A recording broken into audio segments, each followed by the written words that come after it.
Um navio com mais de 2.000 pessoas virou de lado, sem sequer sair do cais. Isso aconteceu em Chicago, no ano de 1915. O navio se chamava SS Eastland, e em menos de 5 minutos, ele se transformou em uma das maiores tragédias da história dos Estados Unidos. 844 pessoas morreram. Sem tempestade, sem colisão, sem incêndio, nada. Naquela manhã havia música, famílias e crianças correndo pelo convés. Era apenas um passeio de verão. Até que alguém percebeu algo estranho. O navio estava inclinando. Primeiro um pouco, depois mais e mais. Até que o impossível aconteceu.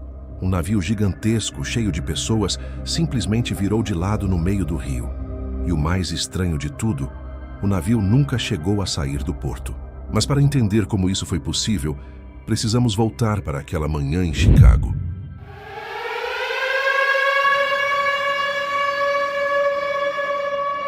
24 de julho de 1915, pouco depois das 7 da manhã, o rio Chicago parecia tão calmo que chegava a ser desconfortável, como se a própria água estivesse segurando a respiração, enquanto centenas de pessoas embarcavam em um navio que não deveria representar nenhum perigo.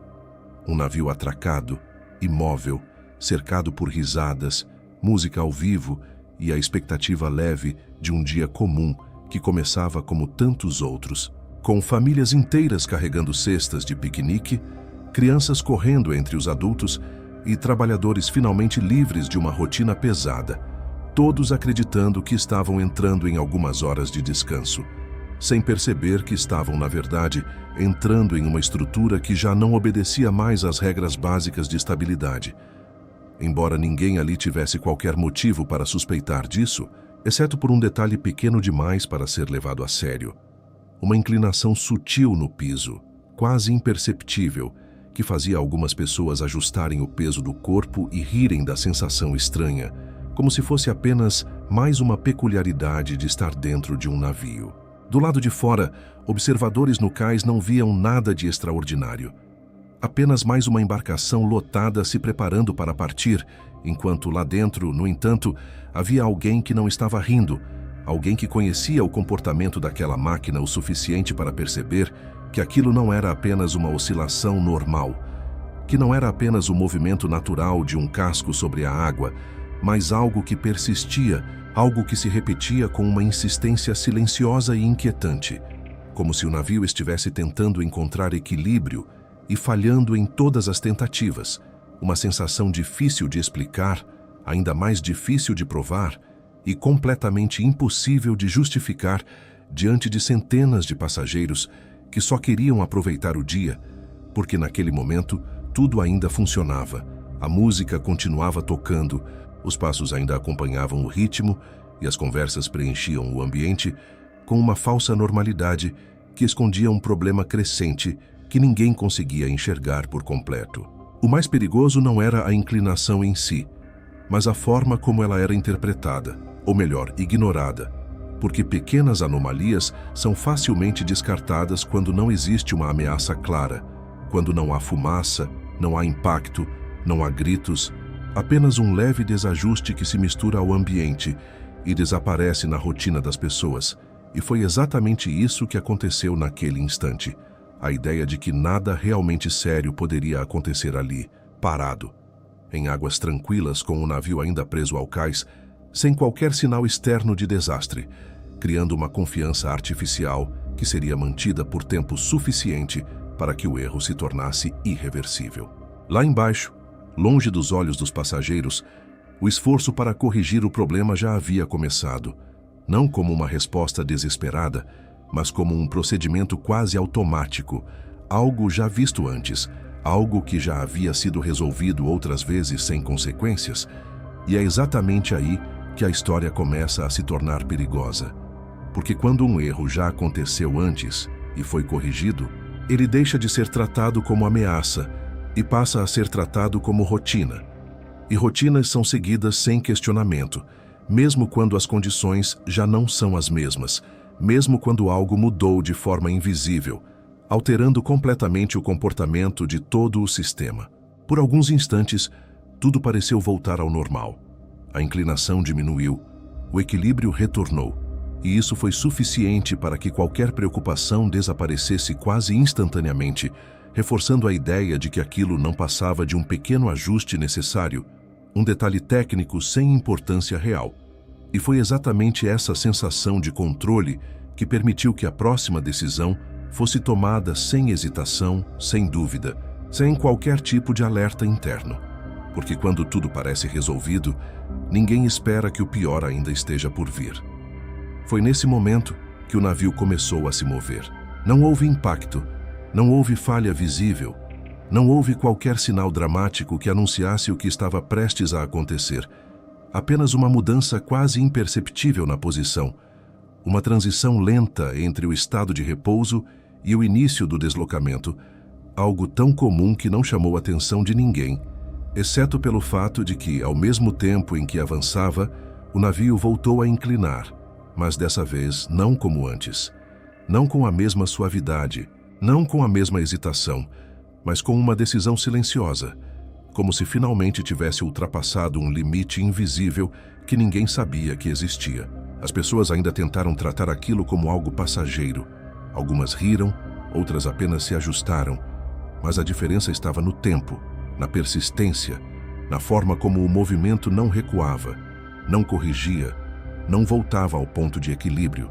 E foi nesse intervalo extremamente curto entre a percepção e a compreensão que o destino daquele navio foi selado, porque a partir dali não importava mais o que fosse feito, não importava mais o que fosse ajustado. A lógica que mantinha tudo de pé já havia sido quebrada, e o mais perturbador de tudo não era a velocidade com que tudo aconteceria a seguir, mas o fato de que, naquele exato momento, enquanto o navio ainda parecia apenas levemente inclinado, enquanto a música ainda ecoava pelo salão e as pessoas ainda tentavam manter a normalidade, o desastre já era inevitável, já estava em curso, já havia passado do ponto em que poderia ser interrompido, mesmo que ninguém ali soubesse disso. Porque naquele instante específico, entre o movimento inicial e o colapso completo, o navio já não estava mais tentando se equilibrar. Ele estava, lentamente, começando a cair.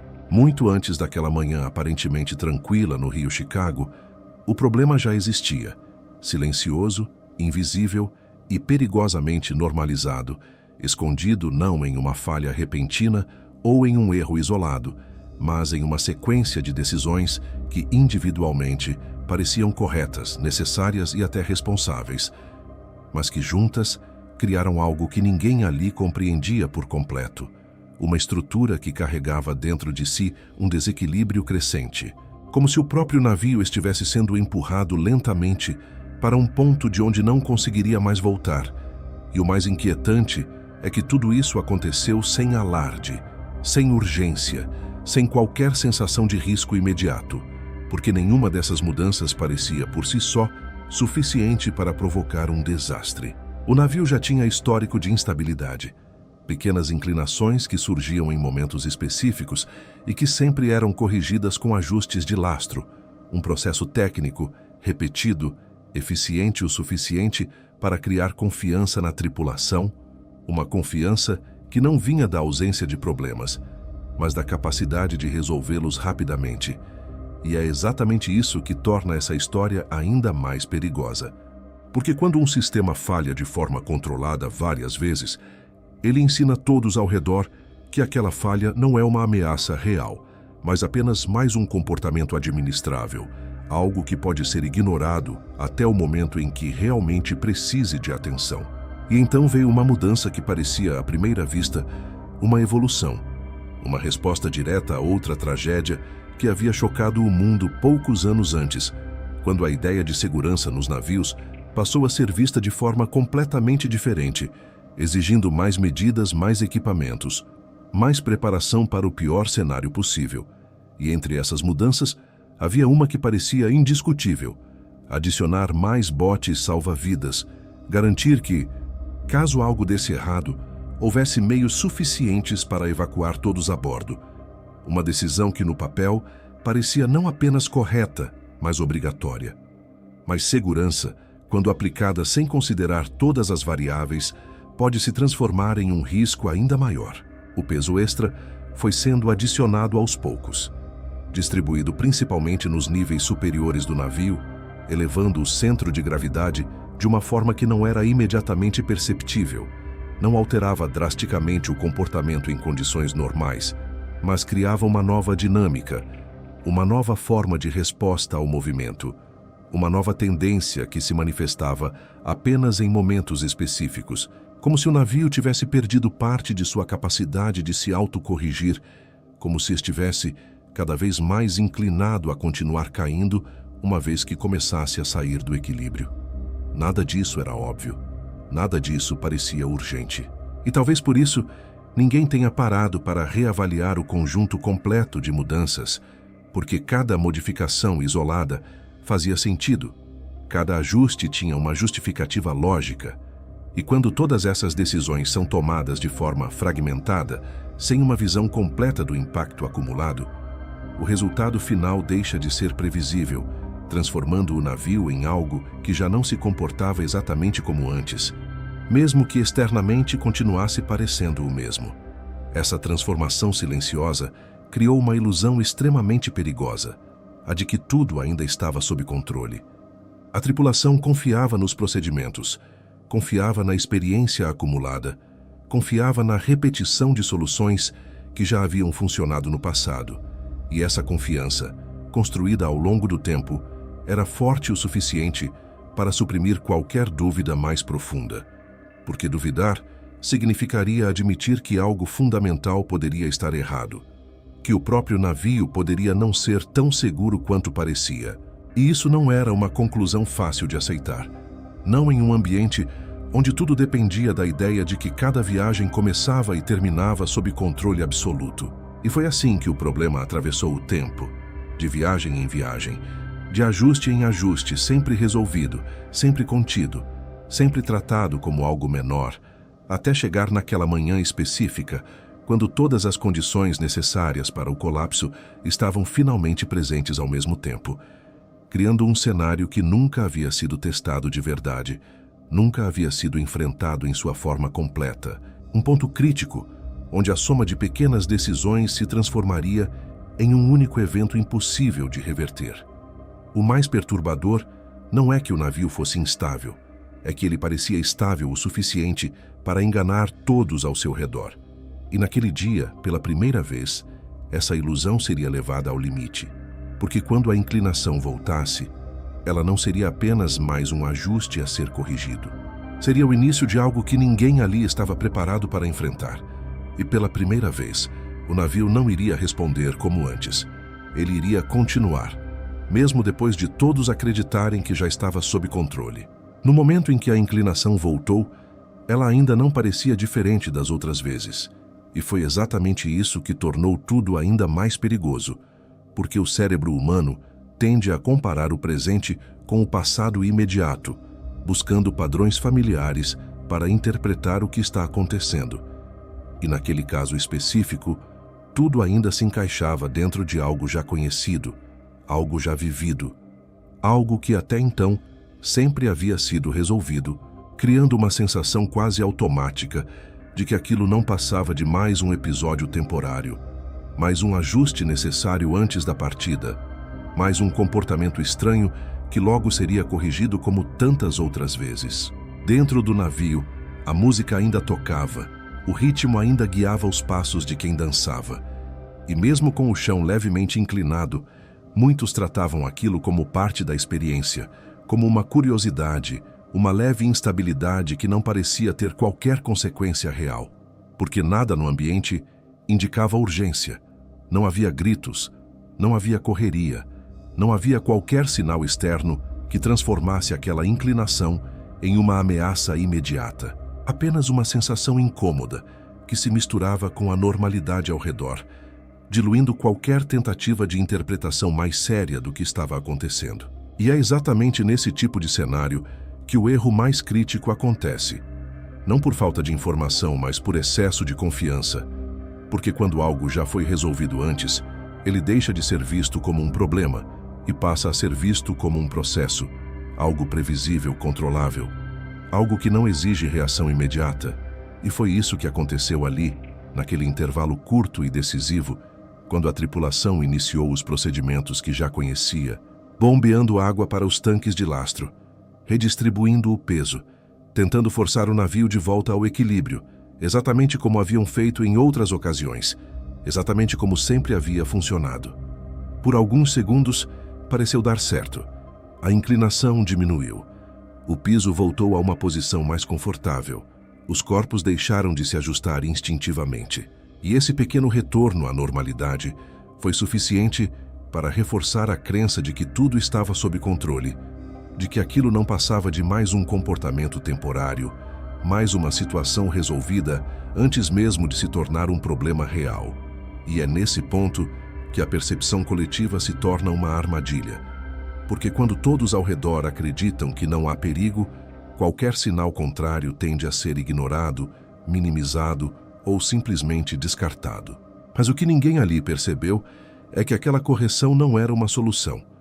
Era apenas um atraso, uma pausa momentânea em algo que já havia ultrapassado o limite de reversão, porque o navio não havia recuperado o equilíbrio. Ele apenas havia sido empurrado de volta, temporariamente, para uma posição que parecia segura, mas que não era estável, como um objeto inclinado que é segurado por alguns instantes antes de inevitavelmente cair, criando uma falsa sensação de controle que dura apenas o suficiente para impedir qualquer reação real. Foi nesse exato momento que a decisão mais crítica foi tomada sem que ninguém percebesse seu peso real. A preparação para a partida continuou. As amarras começaram a ser soltas.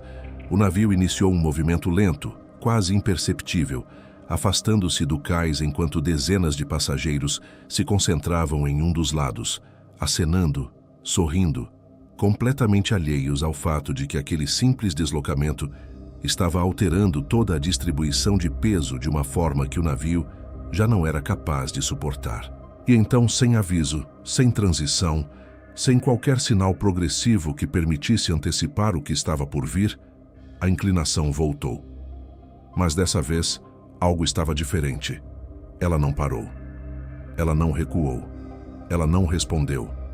E naquele instante, pela primeira vez, a sensação de controle começou a desaparecer. Porque o que antes era tratado como um comportamento repetido, previsível e resolvível, agora se transformava em algo contínuo, algo persistente, algo que não seguia mais o padrão que todos conheciam, criando uma ruptura na percepção coletiva, uma quebra súbita na ideia de que aquilo poderia ser corrigido, como sempre foi. E é exatamente nesse ponto que o desastre deixa de ser uma possibilidade e começa a se tornar inevitável. Porque quando um sistema deixa de responder aos próprios mecanismos de correção, não importa mais o que se faça. O resultado já foi definido. E naquele momento específico, enquanto a música ainda ecoava pelos corredores e algumas pessoas ainda tentavam se equilibrar rindo, o navio já não estava mais tentando se estabilizar. Ele estava lentamente perdendo a capacidade de voltar. E ninguém ali ainda tinha entendido isso. O primeiro sinal real de que algo estava profundamente errado não veio de um barulho alto, nem de uma quebra visível ou de um momento dramático que pudesse ser imediatamente identificado como o início de um desastre, mas sim de uma mudança sutil e ao mesmo tempo irreversível na forma como o navio respondia ao próprio movimento. Como se, de repente, ele tivesse deixado de obedecer às mesmas regras físicas que haviam mantido tudo em equilíbrio até então.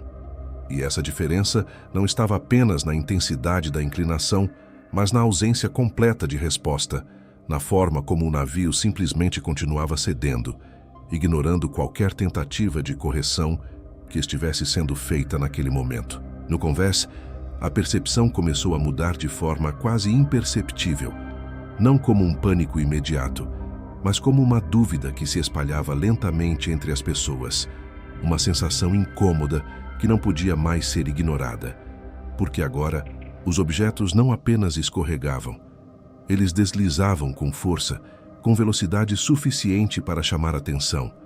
Cadeiras atravessavam o salão, copos se quebravam contra o chão e as paredes, criando um som irregular que começava a substituir a música que ainda tentava continuar. como se o ambiente estivesse dividido entre dois estados, um que insistia em manter a normalidade e outro que já havia entrado em colapso. E foi exatamente essa transição, lenta e ao mesmo tempo brutal, que marcou o ponto em que tudo deixou de ser interpretado como um simples desequilíbrio e passou a ser percebido como algo que não poderia mais ser controlado, porque as pessoas começaram a sentir o próprio corpo sendo puxado, não de forma leve, mas com uma força constante, como se o chão estivesse deixando de ser uma base segura e se transformando em uma superfície inclinada que não oferecia mais resistência, obrigando todos a se apoiarem, a se segurarem, a tentarem se mover contra algo que parecia cada vez mais inevitável.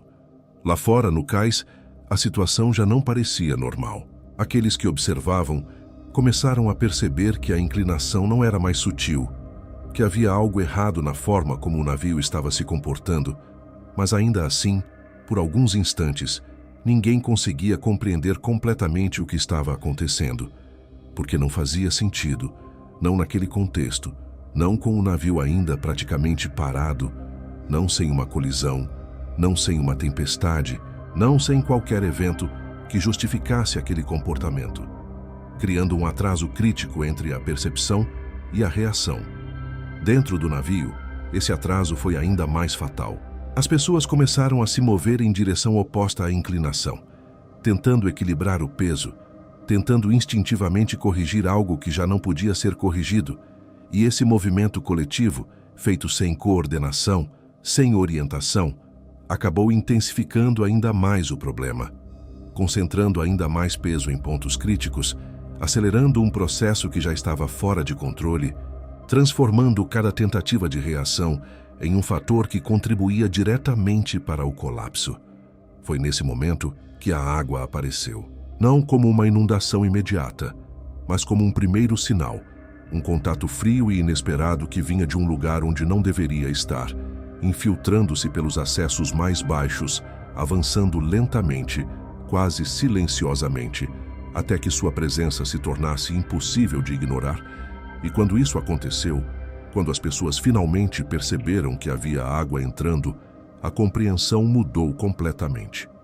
Não era mais uma inclinação, não era mais um desconforto, era o início de algo muito maior. Os gritos começaram a substituir qualquer tentativa de normalidade, e o ambiente que, minutos antes, estava cheio de música e risadas, se transformou em um espaço dominado pelo desespero, pela tentativa desesperada de encontrar uma saída, de alcançar um ponto mais alto, de escapar de uma situação que ninguém havia previsto e que agora se desenvolvia rápido demais para ser compreendida completamente.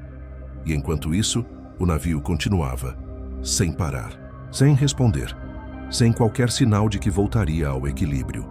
Como se tivesse ultrapassado um ponto invisível, um limite que ninguém sabia que existia, onde todas as leis que mantinham aquela estrutura estável simplesmente deixavam de funcionar, transformando algo que deveria ser sólido, confiável e previsível em algo completamente instável, imprevisível e impossível de controlar. E foi nesse instante, quando a água já estava presente, quando os objetos já não paravam, quando os corpos já não conseguiam se manter em pé, que a verdade começou a se formar, não como uma conclusão racional, mas como uma percepção instintiva, uma sensação coletiva de que aquilo não iria parar, de que aquilo não iria se corrigir, de que aquilo não tinha mais volta, porque o navio já não estava apenas inclinado, ele estava, pela primeira vez, claramente fora de controle.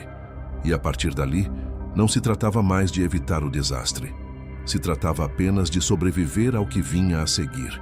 O momento em que tudo deixou de ser uma sequência confusa de eventos e se transformou em um desastre absoluto, não aconteceu com um único gesto, nem com um único estalo, mas com uma aceleração súbita de tudo o que já vinha acontecendo, como se o tempo tivesse sido comprimido e todas as consequências que ainda estavam se formando de forma lenta tivessem sido liberadas de uma só vez, empurrando o navio para um ponto de ruptura que ninguém ali estava preparado para enfrentar. E o mais assustador é que quando esse momento chegou, não havia mais espaço para interpretação, dúvida ou negação, porque a realidade se impôs de forma direta, brutal e impossível de ignorar.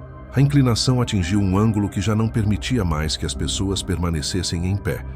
Os corpos começaram a deslizar sem controle, não mais como um movimento incômodo, mas como uma queda contínua em direção ao lado mais baixo do navio, empilhando pessoas umas sobre as outras, comprimindo o espaço, eliminando qualquer possibilidade de organização, transformando o interior em um cenário caótico, onde cada tentativa de se mover resultava em ainda mais descontrole, ainda mais pressão, ainda mais desespero, criando uma situação onde a própria estrutura interna do navio começava a agir contra aqueles que estavam dentro dela. E então vieram os gritos, não mais isolados, não mais confusos, mas generalizados, uma reação coletiva ao entendimento repentino de que aquilo não iria parar, que aquilo não iria voltar, que aquilo não era um incidente temporário, era um colapso.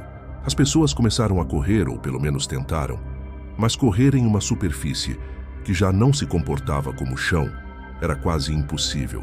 Cada passo era instável, cada movimento era imprevisível, e em meio a isso, objetos pesados começaram a se soltar, deslizando com força, atingindo tudo em seu caminho. Mesas, cadeiras, estruturas fixas que deixavam de ser estáveis e passavam a se mover junto com a inclinação, ampliando ainda mais o nível de perigo dentro de um espaço que já estava completamente comprometido. Nos níveis mais baixos, a situação era ainda pior. A água não era mais um sinal, era uma presença.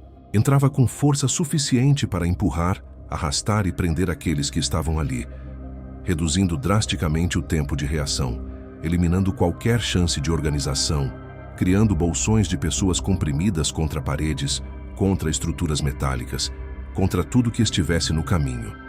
Enquanto o nível da água subia rápido demais para qualquer tentativa de escape estruturado. Do lado de fora, a cena finalmente começou a ser compreendida. O navio não estava apenas inclinado, ele estava tombando. Lentamente, mas de forma irreversível, como algo que já havia ultrapassado qualquer ponto de retorno, e essa percepção desencadeou uma reação imediata nas pessoas que estavam no cais. Algumas correram, outras gritaram, outras simplesmente ficaram paralisadas diante de algo que parecia impossível de acontecer daquela forma, naquele lugar, em condições tão tranquilas. Foi nesse momento que as primeiras pessoas começaram a se jogar na água. Não como uma decisão calculada, mas como um reflexo, uma tentativa instintiva de escapar de um ambiente que já não oferecia nenhuma segurança, pulando de alturas irregulares, caindo de formas descontroladas, entrando na água muitas vezes sem saber nadar, sem saber para onde ir, apenas tentando se afastar do navio que agora se tornava, aos poucos, uma armadilha. E então, às 7h28 da manhã, o inevitável aconteceu. O navio virou, não com violência explosiva, não com impacto, mas com uma lentidão assustadora, quase silenciosa, como se estivesse simplesmente cedendo ao próprio peso, inclinando-se até alcançar o ponto em que já não havia mais resistência possível. E naquele instante final, tudo dentro dele mudou de orientação. O chão virou parede, as paredes viraram chão, e tudo que estava solto, tudo que não estava fixo, tudo que ainda não havia caído, foi arremessado de uma vez, criando um caos instantâneo e absoluto. As pessoas que estavam no topo foram lançadas para fora. Algumas caíram diretamente na água. Outras foram arrastadas pela massa que se movia dentro do navio. E muitas ficaram presas, esmagadas ou encurraladas em espaços que agora não tinham mais saída. O silêncio que veio logo depois foi breve, porque rapidamente ele foi substituído por algo muito pior. Os gritos, vindos de todos os lados, de dentro, de fora, da água, do navio. Gritos que não eram mais de surpresa, mas de dor, de desespero, de luta por ar, por espaço, por qualquer chance mínima de sobreviver. E naquele instante, o desastre já não era mais um evento. Era uma realidade completa. Uma situação onde não existia mais controle, não existia mais organização, não existia mais tempo. Apenas pessoas tentando sobreviver em meio a algo que não deveria ter acontecido. E que, mesmo assim, aconteceu. Nos minutos que se seguiram ao tombamento, A lógica do que ainda poderia ser salvo mudou completamente, porque o desastre já não estava mais em andamento, ele já havia acontecido, e tudo o que restava agora era lidar com as consequências imediatas de uma situação que havia se desenvolvido rápido demais para permitir qualquer tipo de preparação real, transformando o rio, o cais e o próprio navio em um único cenário contínuo de resgate improvisado, onde cada segundo passava a representar a diferença entre vida e morte para aqueles que ainda estavam presos, submersos ou lutando para se manter à superfície. Do lado de fora, a reação foi quase instantânea, não porque houvesse um plano estruturado, mas porque a urgência era tão evidente que qualquer pessoa próxima sentiu a necessidade de agir.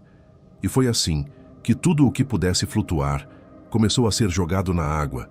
Pedaços de madeira, objetos soltos, qualquer coisa que pudesse servir de apoio para aqueles que estavam se debatendo, enquanto alguns mergulhavam sem hesitar, entrando no rio sem equipamento, sem proteção, sem qualquer garantia de que conseguiriam sair, mas movidos por uma necessidade instintiva de ajudar, de puxar alguém, de segurar alguém, de impedir que mais vidas fossem perdidas em um cenário que já estava além de qualquer controle. Sobre o casco virado, uma nova cena começou a se formar.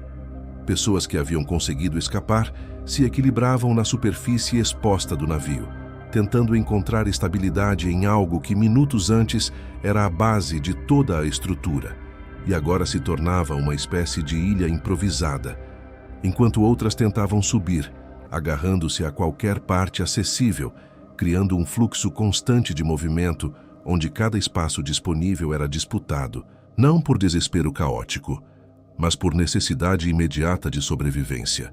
Mas o que acontecia dentro do navio era outra realidade completamente diferente. Lá dentro, o tempo parecia funcionar de forma distorcida, porque enquanto do lado de fora o resgate começava a ganhar forma, ainda que de maneira improvisada, no interior do navio o espaço era limitado, o ar era escasso e a água continuava avançando, prendendo pessoas em compartimentos que já não tinham orientação lógica, criando situações onde o que antes era uma saída agora estava acima da cabeça, inacessível, enquanto o que antes era o chão se transformava em uma parede contra a qual corpos eram comprimidos, impossibilitando qualquer movimento coordenado. Alguns conseguiram encontrar pequenas bolsas de ar, espaços onde ainda era possível respirar por alguns instantes, agarrando-se a estruturas internas, tentando se manter acima do nível da água que subia lentamente, criando uma tensão contínua, onde cada segundo aumentava a pressão, não apenas física, mas mental, porque saber que havia pessoas do lado de fora tentando ajudar e, ao mesmo tempo, não conseguir alcançar nenhuma saída, criava uma sensação de confinamento absoluto, uma espera angustiante por algo que poderia não chegar a tempo. E enquanto isso, do lado de fora, o resgate começava a encontrar limites, não por falta de esforço, mas pela dificuldade de acessar o interior do navio, porque o casco metálico, agora de lado, se tornava uma barreira sólida entre os que estavam presos e os que tentavam ajudar, exigindo ferramentas, força e tempo para ser atravessado. Três coisas que naquele momento eram extremamente limitadas, criando uma corrida contra o tempo, onde cada tentativa de abrir caminho precisava ser rápida o suficiente para alcançar alguém ainda vivo, mas cuidadosa o suficiente para não piorar ainda mais a situação. Foi então que começaram a cortar o casco, não como uma operação organizada, mas como uma tentativa desesperada de criar aberturas, de permitir que o ar entrasse, que a água saísse, que as pessoas presas tivessem alguma chance de escapar. E durante esses momentos, algo começou a acontecer que tornaria aquela cena ainda mais perturbadora. Porque enquanto as ferramentas atingiam o metal e as primeiras aberturas eram feitas, sons vinham de dentro. Gritos abafados, batidas, sinais claros de que ainda havia pessoas vivas ali dentro. E isso mudou completamente o ritmo do resgate, porque agora não se tratava mais apenas de recuperar corpos ou ajudar sobreviventes visíveis, mas de alcançar pessoas que ainda estavam presas, que ainda estavam esperando, que ainda estavam lutando em um espaço que se tornava cada vez mais hostil, aumentando a pressão sobre cada decisão, sobre cada corte, sobre cada tentativa de acesso. Mas o tempo não estava do lado deles. E conforme as aberturas finalmente eram feitas, conforme o interior começava a ser acessado, uma realidade começou a se revelar de forma brutal, porque muitos dos sons que haviam sido ouvidos minutos antes já não estavam mais presentes.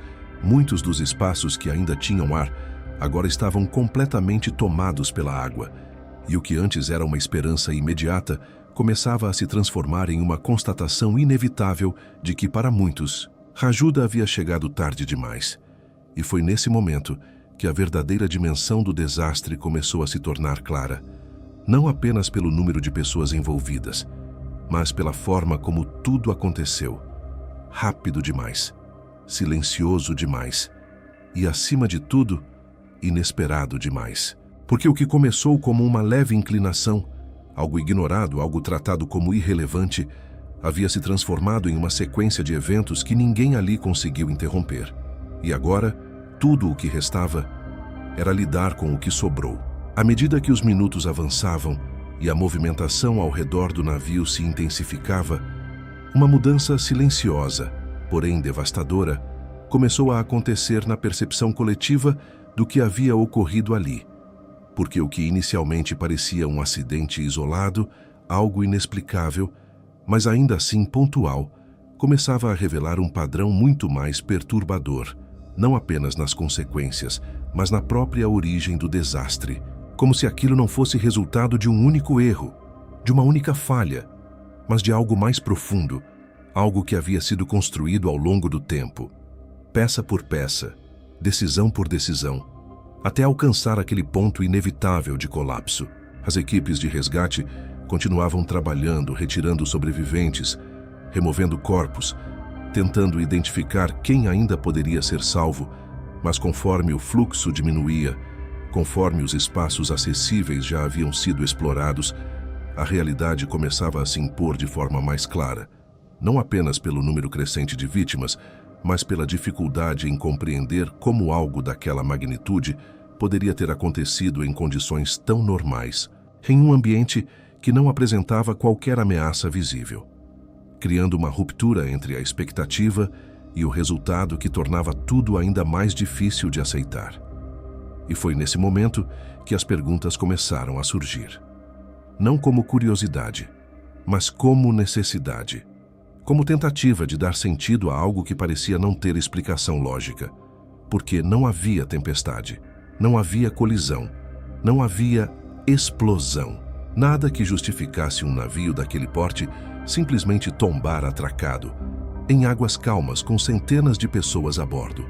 E quanto mais essa pergunta se repetia, mais desconfortável se tornava a resposta. Porque aos poucos, aquilo que antes era tratado como detalhe começava a ganhar peso.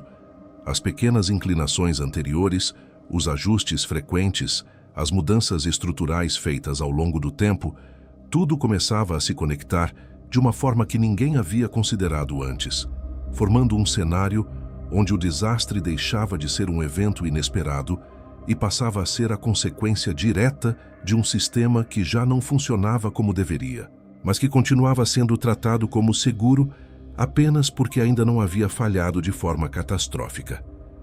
Essa percepção não veio de uma única fonte, nem de uma única pessoa.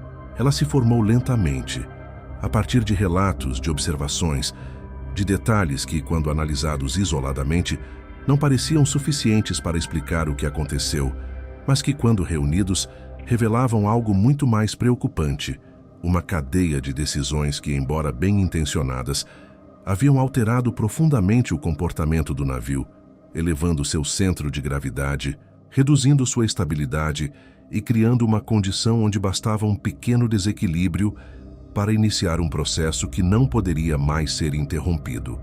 E o mais inquietante é que, em nenhum momento, isso foi tratado como um risco imediato. Pelo contrário, foi visto como evolução, como melhoria, como segurança.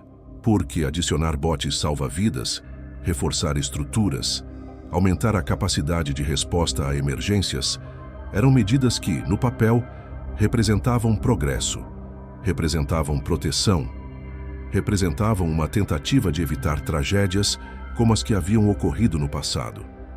Mas ali, naquele contexto específico, essas mesmas decisões haviam criado uma nova vulnerabilidade. Uma vulnerabilidade invisível, silenciosa e, acima de tudo, subestimada. E é exatamente isso que transforma essa história em algo ainda mais perturbador. Porque não foi uma falha óbvia, não foi um erro grosseiro, não foi negligência direta, foi algo muito mais difícil de detectar. Algo que parecia correto, algo que parecia seguro, algo que parecia necessário, até o momento em que deixou de ser. E quando esse momento chegou, não houve aviso claro, não houve tempo de reação, não houve espaço para correção, porque o sistema como um todo já estava comprometido. Já havia ultrapassado o ponto em que qualquer intervenção poderia mudar o resultado. E enquanto essas conclusões começavam a se formar, enquanto a compreensão do que realmente havia acontecido se tornava cada vez mais evidente, uma sensação diferente começava a se espalhar. Não mais o desespero imediato do resgate, mas algo mais profundo, mais duradouro. Uma percepção coletiva de que aquilo não deveria ter acontecido, de que aquilo poderia ter sido evitado, de que o desastre não foi apenas uma coincidência, mas o resultado direto de algo que esteve presente o tempo todo, sendo ignorado, sendo minimizado, sendo tratado como algo pequeno demais para causar impacto. Mas causou. E naquele dia, esse impacto não foi apenas físico, foi estrutural, foi sistêmico. E deixou claro, de uma forma impossível de ignorar, que aquilo que parecia seguro nunca foi. Nos dias que se seguiram ao desastre, o que restou não foi apenas a imagem de um navio virado às margens do rio, nem apenas a lembrança de um evento rápido e brutal, mas uma sequência longa, pesada e quase interminável de consequências que se espalharam pela cidade, pelas famílias e por todos aqueles que de alguma forma estavam conectados àquela manhã que começou comum demais para terminar daquela forma.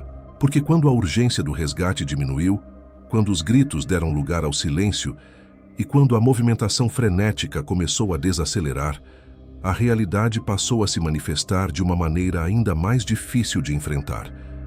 Os corpos começaram a ser retirados, um por um, em um ritmo que parecia não ter fim. Alinhados, identificados quando possível, cobertos quando não, criando uma cena que não tinha mais nada de caótica, mas que carregava um peso muito maior, porque agora não havia mais dúvida, não havia mais esperança imediata, apenas a confirmação de uma perda que se tornava mais concreta a cada novo corpo retirado, a cada novo nome registrado, a cada nova família que chegava em busca de alguém que talvez não voltasse.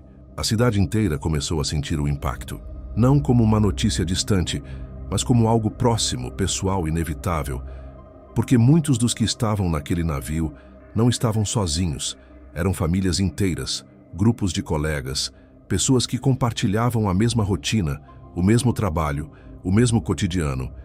E quando o desastre aconteceu, ele não levou apenas indivíduos, levou conexões inteiras, histórias completas que foram interrompidas ao mesmo tempo, criando um vazio coletivo difícil de mensurar.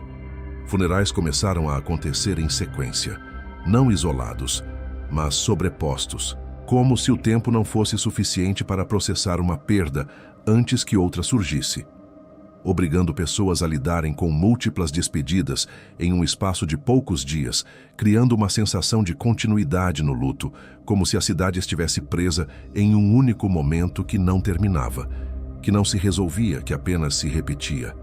E enquanto isso, a busca por respostas continuava. Não mais com a urgência do resgate, mas com a necessidade de entender, de encontrar um motivo, de atribuir responsabilidade a algo que pudesse explicar o inexplicável, porque aceitar que aquilo aconteceu sem uma causa clara era algo que ninguém estava disposto a fazer. E foi assim que investigações começaram. Depoimentos foram coletados, decisões foram analisadas, tentando reconstruir uma sequência lógica que levasse a uma conclusão definitiva. Mas o que surgiu não foi uma resposta simples. Não houve um único culpado. Não houve uma falha isolada que pudesse ser apontada como a origem de tudo. O que apareceu foi algo mais difícil de aceitar. Uma combinação, uma soma de fatores, um sistema que, aos poucos, havia sido alterado até deixar de ser seguro, sem que ninguém percebesse exatamente quando isso aconteceu. E essa ausência de um culpado claro criou um outro tipo de desconforto. Porque quando não há alguém para responsabilizar diretamente, o peso do que aconteceu se espalha, se dilui, tornando a tragédia ainda mais difícil de fechar, ainda mais difícil de processar, porque ela deixa de ser apenas um erro e passa a ser o resultado de algo maior, algo estrutural, algo que não pode ser corrigido apenas apontando um responsável. Meses depois, o navio foi retirado da água, reparado, reutilizado, como se fosse possível restaurar algo que havia sido o centro de uma das tragédias mais rápidas e silenciosas da história. Como se fosse possível separar a estrutura física do que aconteceu dentro dela. Como se o tempo, por si só, fosse suficiente para apagar o que havia sido vivido ali. Mas não foi, porque a memória não funciona dessa forma. Ela não desaparece com a remoção dos destroços. Ela não se dissolve com a continuidade das operações. Ela permanece, e em muitos casos ela se transforma. Se transforma em perguntas, se transforma em histórias, se transforma em algo que continua sendo contado, não apenas pelo que aconteceu, mas pelo que poderia ter sido evitado. E talvez seja exatamente isso que torna essa história tão difícil de ignorar. Não é apenas o número de vidas perdidas, não é apenas a rapidez do desastre, é o fato de que tudo começou com algo pequeno, algo aparentemente irrelevante, uma inclinação leve, um detalhe ignorado, uma anomalia que parecia não ter importância e que aos poucos, sem pressa, sem alarde, foi se tornando o elemento central de tudo. Até que finalmente não havia mais como voltar. Porque no final não foi uma explosão, não foi uma colisão, não foi um evento dramático que anunciou o desastre. Foi algo muito mais silencioso, muito mais sutil e exatamente por isso, muito mais perigoso. Porque quando algo parece pequeno demais para preocupar, é exatamente aí que ele começa a crescer, sem que ninguém perceba, até o momento em que já é tarde demais.